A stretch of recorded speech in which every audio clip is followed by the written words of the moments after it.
सत्यनारायण भगवान की जय। बोलिए मेरे बांके बिहारी लाल की जय। आज भगवान श्री सत्यनारायण का व्रत है। भगवान के भगत इस व्रत को बड़े ही प्रेम से करते हैं। बताया जाता है एक समय नैमिषारण्य तीर्थ में विराजमान शौनकादिक 88,000 ऋषियों ने श्री सुत जी से पूछा, हे प्रभु, इस कलयुग में वेद विद्या रहित मनुष्य को प्रभु भक्ति किस प्रकार मिलेगी? कलिकाल का मनुष्य वेद शास्त्र आदि को पढ़ नहीं पाता, फिर भी भगवान की भक्ति उन्हें किस प्रकार प्राप्त होगी? उनके उद्धार का, उनके पापों से छुटकारा पाने का, उनके संकटों से बचने का, उनकी मनोवांछित इच्छाओं को पूरे करने का कोई ऐसा सरल उपाय बताएं जिसे सभी मनुष्य धारण कर सके। फिर सर्वशास्त्र ज्ञाता श्री सुत जी बोले, हे वैष्णवों में पूज्य, आप सबने प्राणियों के लिए बड़ी ही सुंदर बात पूछी है। मैं आपको एक ऐसा व्रत बतलाता हूँ जिस व्रत को नारद जी ने श्री लक्ष्मी नारायण भगवान से पूछा था, तथा लक्ष्मीपति ने भगवान ने श्री महर्षि नारद जी से कहा था। एक समय योगी राज नारद जी दूसरों की हित की इच्छा से अनेक लोकों में घूमते हुए मृत्यु लोक में आ पहुंचे। जब वह मृत्यु लोक में आ पहुंचे, यहाँ सभी योनियों में जन्मे हुए प्राय सभी मनुष्यों को दुखी देखकर बड़े चिंता करने लगे। वह सोचने लगे कि ऐसा कौन सा उपाय किया जाए जिनसे इन सब मनुष्यों की चिंताएं मुक्त हो जाए। यही सब सोचकर वह विष्णु लोक को गए। वहां पर श्वेत वर्ण 4 भुजा वाले देवों के देव नारायण भगवान को देखकर कहने लगे, हे भगवान, आपके चरणों में मेरा प्रणाम है। आप अत्यंत शक्ति संपन्न हैं, मन तथा वाणी भी आपका पार नहीं पा सकती। आपका ना कोई आदि है, ना मध्य है, ना अंत है। इस प्रकार से भगवान की स्तुति करने लगे। भगवान श्री नारद जी की स्तुति से प्रसन्न हो गए तथा भगवान बोले, हे मुनिश्रेष्ठ, आपके मन में क्या है? निसंकोच होकर कहो, आप किस काम के लिए आए हो? तब नारद मुनि बोले, मृत्यु लोक में सभी मनुष्य अपने कर्मों द्वारा दुखी है। हे भगवान, ऐसा कोई उपाय बताए जिससे उन सबके दुख दूर हो जाए। हे नारद जी, आपने मनुष्यों की भलाई के लिए बड़ी ही सुंदर बात पूछी है। आज मैं आपको ऐसी गुप्त बात को कहता हूँ जिसे एक बार लक्ष्मी जी ने मुझसे पूछा था। आप ध्यान से सुनो। बहुत पुण्यों को देने वाला स्वर्ग तथा मृत्यु लोक दोनों में दुर्लभ एक उत्तम व्रत है जिसका नाम है भगवान श्री सत्यनारायण का व्रत। भगवान श्री सत्यनारायण का व्रत विधि पूर्वक करने से मनुष्य के सब दुख दूर हो जाते हैं तथा मृत्यु के उपरांत उसे मोक्ष की प्राप्ति होती है। भगवान के वचन सुनकर नारद मुनि कहने लगे, इस व्रत का क्या फल है, क्या विधान है तथा किस किस ने इस व्रत को किया, यही सब हम सुनना चाहते हैं।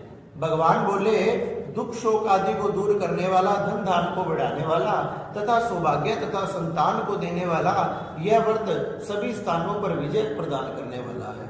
हे नारद जी, पूर्णिमा की शाम के समय, सत्यनारायण की शाम के समय अपने ब्राह्मणों तथा बंधुओं को बुलाकर भगवान की पूजा करें। भगवान की पूजा करके भक्ति भाव से उन्हें केले का फल, दूध, दही, गेहूं का चूर्ण, सवाया आदि शक्कर गुड़ समर्पित कर देवें तथा भक्षण योग्य पदार्थ जमा करके भगवान को अर्पण कर देवें। ब्राह्मणों सहित भोजन करें तथा सबसे पहले ब्राह्मणों को भोजन कराकर फिर स्वयं भोजन करें। इस प्रकार नृत्य गीत आदि का आचरण करते हुए सत्यनारायण भगवान का यह व्रत करना चाहिए। विशेषकर कलिकाल में यह भूमि पर मोक्ष का सरल उपाय है। सुत जी बोले, हे ऋषियों, जिसने पहले समय में इस व्रत को किया उसका इतिहास तुम्हें कहता हूँ। आप ध्यान से सुनो। सुंदर काशीपुरी नगरी में एक अत्यंत निर्धन ब्राह्मण रहता था। वह भूख और प्यास से बेचैन हुआ पृथ्वी पर घूमता था।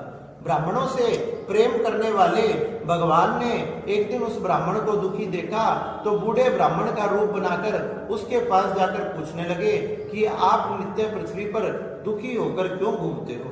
वह कहने लगे कि हे ब्राह्मण देवता, मैं निर्धन ब्राह्मण हूँ और भिक्षा के लिए पृथ्वी पर घूमता हूँ। अगर आप ऐसा कोई उपाय जानते हो कि मुझे ज्यादा भटकना ना पड़े, घूमना ना पड़े, तो कृपया करके मुझे वो उपाय बताइए।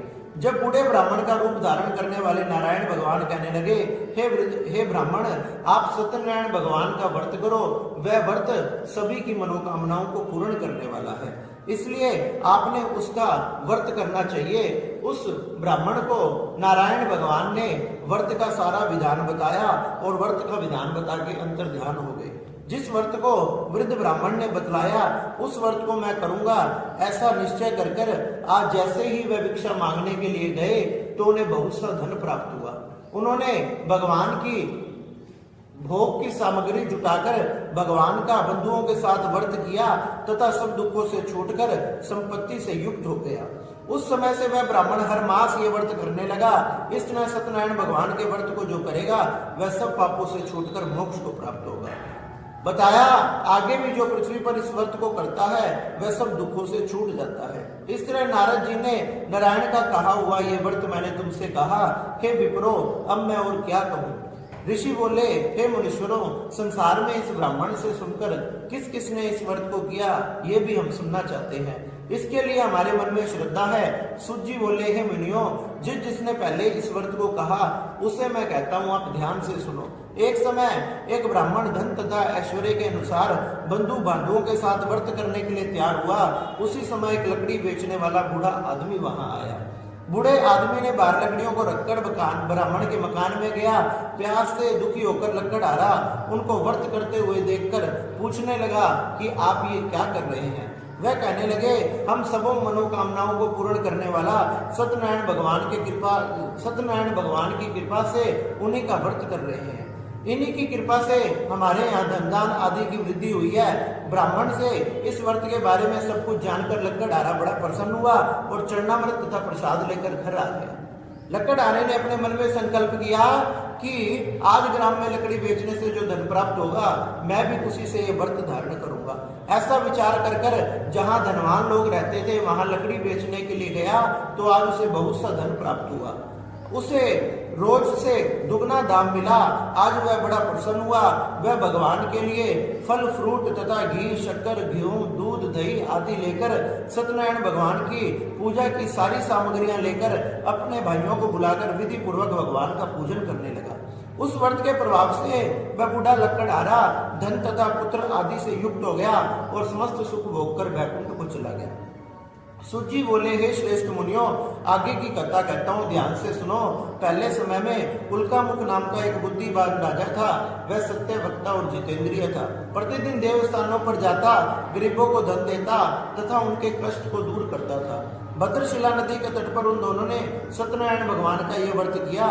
उस समय वहां एक साधु वैश्य आया। उसके पास व्यापार से कमाया हुआ बहुत सा धन था तथा वो नाव को किनारे पर ठहराकर राजा के पास जाकर पूछने लगा कि आप ये क्या कर रहे हैं। हे राजन, मुझे भी बताएं, मेरी भी सुनने की इच्छा है। राजन कहने लगे, हे साधु, अपने बंधुओं के साथ मैं पुत्र आदि के प्राप्ति के लिए महान शक्तिवान सत्यनारायण भगवान का व्रत कर रहा हूँ। राजा के वचन सुनकर साधु आदर से बोला, हे राजन, मुझे भी इसका विधान बताइए, क्योंकि मैं भी इस व्रत को करूंगा। क्योंकि मेरे कोई संतान नहीं है। इस प्रकार राजा से सारा विधान जानकर वह बड़ा प्रसन्न हुआ। घर आकर अपनी स्त्री से संतान देने वाले इस चमत्कारी व्रत के बारे में बतलाया और कहने लगा, जब मेरे संतान हो जाएगी तब मैं इस व्रत को करूंगा। भगवान सत्यनारायण उसके संकल्प से प्रसन्न हो गए। 10वें महीने में एक सुंदर कन्या का जन्म हुआ जिसका नाम कलावती रखा गया। शुक्ल पक्ष की चंद्रमा की तरह वो कन्या दिनों दिन बढ़ने लगी तथा एक दिन अपनी कन्या को कुछ सखियों के साथ खेलते हुए देखा तो उसने अपने दूत को बुलाकर कहा, इसके लिए कोई अच्छा सा लड़का ढूंढ कर लाओ। वह दूत कंचनपुर नगर में गया। वहां से एक सुंदर सा लड़का ढूंढ कर ले आया। उस योग्य लड़के के साथ साधु ने विवाह कर दिया तथा पुत्री को विदा करने लगा। लेकिन दुर्भाग्य से उस समय भी इस व्रत को करना भूल गया तथा उस व्रत को करना भूल गया तो सत्यनारायण भगवान इससे क्रोधित हो गए तथा सत्यनारायण भगवान ने क्रोधित होकर उसे श्राप दे दिया कि तुझे दारुण दुख की प्राप्ति हो। अपने कार्य में साधु बनिया जमाता सहित एक बार दोनों ससुर जमाई समुद्र स्थित नगर में व्यापार करने के लिए गए। एक रोज भगवान सत्यनारायण की माया से प्रेरित होकर कोई चोर राजा का धन चुरा कर ले गया। किंतु राजा के दूतों को आता देखकर चोर ने घबराकर भागते हुए राजा का धन वहीं छिपा दिया। और जब सैनिक भागे आए तो सैनिकों ने देखा ये दोनों चोर हैं, इसलिए उन्हीं को पकड़ कर ले गए। दोनों को पकड़ कर ले गए, दोनों को कठिन कारावास में डाल दिया गया। दोनों मन ही मन में सोचने लगे, हे भगवान, हमसे कौन सा अपराध हुआ है। इस प्रकार से भगवान की माया से उनके घर पर भी जो धन तथा अन्न रखा था उसे चोर चुरा कर ले गए तथा उनकी स्त्री तथा बेटी भी बड़ी दुखी हुई। एक दिन उसकी बेटी देर से घर आई। माँ पूछने लगी, बेटी कलावती, तेरे मन में क्या है? इतनी देर तक तू कहाँ थी? वह कहने लगी, मैं एक ब्राह्मण के घर पर थी, भगवान सत्यनारायण की कथा सुन रही थी, उसी का प्रसाद लेकर आई हूँ, इसलिए वो लेट हो गई है। तो माँ को जैसे ही सत्यनारायण भगवान का नाम सुनाई दिया, अपनी भूल का एहसास हुआ तथा उसने भी सत्यनारायण भगवान को प्रणाम करके नमस्कार करके क्षमा याचना करी और कहने लगी, हे सत्यनारायण भगवान, हम सबका अपराध क्षमा करो, मेरे पति तथा दामाद जल्दी घर आ जावे, हम आपका व्रत तथा पूजा करेंगे। इस प्रकार भगवान की पूजा की तैयारियां करने लगी। उधर पति देव भी जेल में बैठे बैठे सत्यनारायण भगवान को याद करने लगे, हे सत्यनारायण भगवान, हमें क्षमा करो, हमें हमारी भूल का एहसास हुआ है। सत्यनारायण भगवान उनकी इस क्षमा प्रार्थना से प्रसन्न हो गए तथा राजा को सपन में दर्शन देकर कहा कि दोनों को सुबह छोड़ देना, ये दोनों चोर नहीं है, नहीं तो तेरा सारा राज्य नष्ट कर दूंगा। राजा ने सभा में अपना सपन सुनाया। सारे सभासदों ने कहा कि भगवान की आज्ञा है तो इन्हें छोड़ देना चाहिए। उन दोनों को बहुत से वस्त्र आभूषण देकर छोड़ दिया गया। उन्होंने मंगलाचरण करके यात्रा आरंभ की। जैसे ही यात्रा आरंभ करी, भगवान परीक्षा लेने के लिए आ गए तथा भगवान ने आके पूछा, हे साधु, तेरी नाम में क्या है? वह हंसते हुए बोला, क्यों, धन लेने की इच्छा है? मेरी नाव में तो बेल और पत्ते भरे हुए हैं। इस प्रकार भगवान ने कहा, तेरा वचन सत्य हो। वह थोड़ी दूर जाकर एक आसन लगाकर बैठ गए तथा जब दोनों ने नित्य क्रिया करने के बाद नाव पे से कपड़ा उठाया और अपने नौका में धन की जगह बेल और पत्ते भरे देखा तो बड़ा अचंभा हुआ। जब जैसे ही बेल पत्ते देखे, मूर्छित होकर जमीन पर गिर पड़ा तथा जमाई ने उठाते हुए कहा कि ये भगवान का श्राप है, हमने उनकी शरण में चलना चाहिए। वह भगवान की शरण में गए, क्षमा याचना मांगने लगे। वो भगवान ने आकाशवाणी की, हे साधु, तू बार बार मेरी पूजा से विमुख क्यों होता है? तू असत्य वचन क्यों बोलता है? वह बार बार क्षमा मांगने लगे। हे प्रभु, आपकी माया का पार तो ब्रह्मा आदि देवता भी नहीं पा सकते, फिर हम कैसे पा सकते हैं? हे भगवान, आप मुझ पर कृपा करो, पहले की तरह नौका में धन भर दो, हमें क्षमा करो, हम सबका अपराध क्षमा करो। भगवान प्रसन्न हो गए, उसकी नौका में धन भर दिया। उन्होंने फिर से यात्रा आरंभ करी। जैसे ही अपने नगर के निकट पहुंचने लगे, एक दूत को घर भेज दिया तथा दूत को घर भेजकर कहा कि संदेश दे देना, हम आ रहे हैं। जैसे ही दूत ने घर आकर संदेश दिया तो उनकी पत्नी बड़ी प्रसन्न हुई, अपनी बेटी से कहने लगी, मैं अपने पति के दर्शन के लिए जाती हूँ, तुम जाकर जल्दी पूजा पूरी कर कर आ जाना। इस प्रकार से वह अपने पति के दर्शन के लिए चली गई, लेकिन जल्दबाजी में उसकी पुत्री भगवान का प्रसाद लेना भूल गई। भगवान रुष्ट हो गए। जैसे ही पुत्री ने आकर देखा, भगवान ने नाव तथा उसके पति को समुद्र में डुबो दिया। ऐसे डूब जाने के बाद साधु बड़ा चिंतित हुआ। सभी रोने लगे, विलाप करने लगे, हाथ उठाकर कहने लगे, भगवान, हमसे क्या अपराध हुआ है, हमें क्षमा करो। आकाशवाणी हुई कि हे साधु, तेरी कन्या मेरे प्रसाद को त्याग कर आई है, अगर जाकर प्रसाद ग्रहण कर कर आएगी तो उसे उसके पति की अवश्य प्राप्ति होगी। इस प्रकार उस आकाशवाणी को सुनकर वो पुत्री भागी भागी घर गई तथा प्रसाद लेकर जैसी लौटी तो उसे उसके पति की तथा नाव धन से भरी हुई प्राप्त हुई। इस प्रकार से साधु अपने समस्त परिवार के साथ हमेशा सत्यनारायण भगवान का व्रत करता रहा। धन दान आदि से युक्त होकर अंततः सभी पापों को नष्ट कर कर वैकुंठ को प्राप्त हुआ। इस प्रकार से श्री सूत जी महाराज कहने लगे, एक समय प्रजापालन में लिंगतुज नाम का राजा था। वह भी शिकार खेलने के लिए वन में गया। शिकार खेलने के बाद बड़ के पेड़ के नीचे बैठा था। उसके सामने कुछ ग्वाल वाले भगवान का पूजन कर रहे थे। भगवान का पूजन कर रहे थे तो अभिमानवश ना भगवान को नमस्कार किया, ना प्रणाम किया, ना पूजन करने गया। और कमाल तो जब हो गई जब कुछ ग्वाल वाले प्रसाद देने के लिए आए तो प्रसाद लेने से भी मना कर दिया।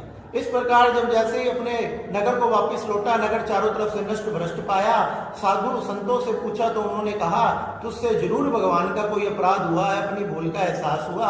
वापिस वन में आकर भगवान को नमस्कार करके पूजा करके प्रसाद लेकर जैसे ही लौटा, उसका नगर पहले से भी ज्यादा सजा हुआ था। इस प्रकार वह राजा भी समस्त प्रजा के साथ सत्यनारायण भगवान का व्रत करता रहा तथा सत्यनारायण भगवान का व्रत करते करते अंततः मोक्ष को प्राप्त हुआ। इसलिए हे शौनकादिक 88,000 ऋषियों, यह सत्यनारायण भगवान का व्रत बड़ी ही मनोवांछित इच्छाओं को पूर्ण करने वाला तथा पापों को नष्ट करने वाला है। जो मनुष्य भी इस दुर्लभ व्रत को करेगा, भगवान की कृपा से उसे धन की प्राप्ति होगी। निर्धन को धन की प्राप्ति, जो बंधनों में है उसके सब बंधन मुक्त हो जाएंगे। संतानहीनों को संतान की प्राप्ति होगी तथा सबकी मनोरथ पूरी होगी और अंततः वैकुंठ की प्राप्ति होगी। जिन्होंने पहले इस व्रत को किया उसके दूसरे जन्म की कथा को कहता हूँ। वृद्ध शतानंद ब्राह्मण ने सुदामा का जन्म लेकर मोक्ष को पाया तथा उनका मुख नाम का राजा दशरथ होकर वैकुंठ को प्राप्त हुआ। और साधु नाम के वेश्य ने मोरध्वज बनकर अपने पुत्र को आरे से चीरकर मोक्ष प्राप्त किया। और महाराज तुंगध्वज ने स्वयंभू होकर भगवान में भक्ति युक्त कर्म कर मोक्ष को प्राप्त किया। इसलिए हे शौनकादिक 88,000 ऋषियों, जो भी सत्यनारायण भगवान के व्रत को करता है, उनकी कथा को सुनता है, उनके समस्त पाप नष्ट हो जाते हैं और सभी मनोवांछित फलों की प्राप्ति होती है, सभी इच्छाएं पूरी होती है और अंततः भगवान के चरणों की प्राप्ति होती है। इसलिए सभी ने सत्यनारायण भगवान के इस व्रत को करना चाहिए। सत्यनारायण भगवान सब पे कृपा करने वाले। बोलिए सत्यनारायण भगवान की जय।